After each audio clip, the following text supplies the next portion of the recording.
In this video guys, ituturo ko sa inyo kung papaanong magbayad ng inyong Maynilad water bill gamit ang inyong verified GCash account. So with that, intro po muna tayo.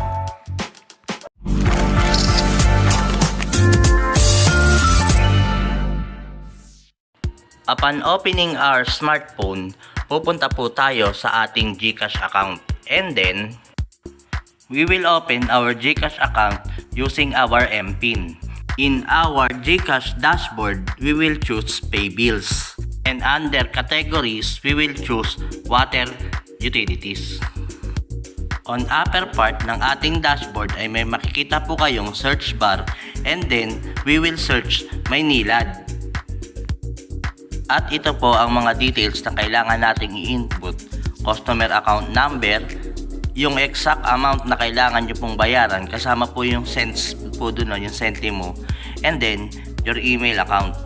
Account number can be seen sa upper part ng ating Maynilad water bill. After input of all details na kailangan natin ay yan po ang makikita po ninyo sa lower part ng ating dashboard. Then we will click next. If activated ang inyong G-Credit, pwede rin pong G-Credit ang inyong ipangbayad or pwede rin ang inyong GCash balance sa inyong GCash account. Confirmation of payment will be shown again and then we will click next. On screen, we will see na bayad na po tayo sa ating Maynilad water bill and then GCash will send text confirmation of your payment.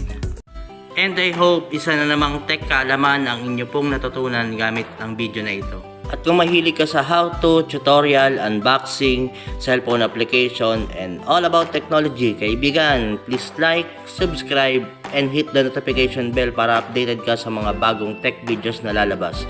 So with that, maraming salamat po and peace out.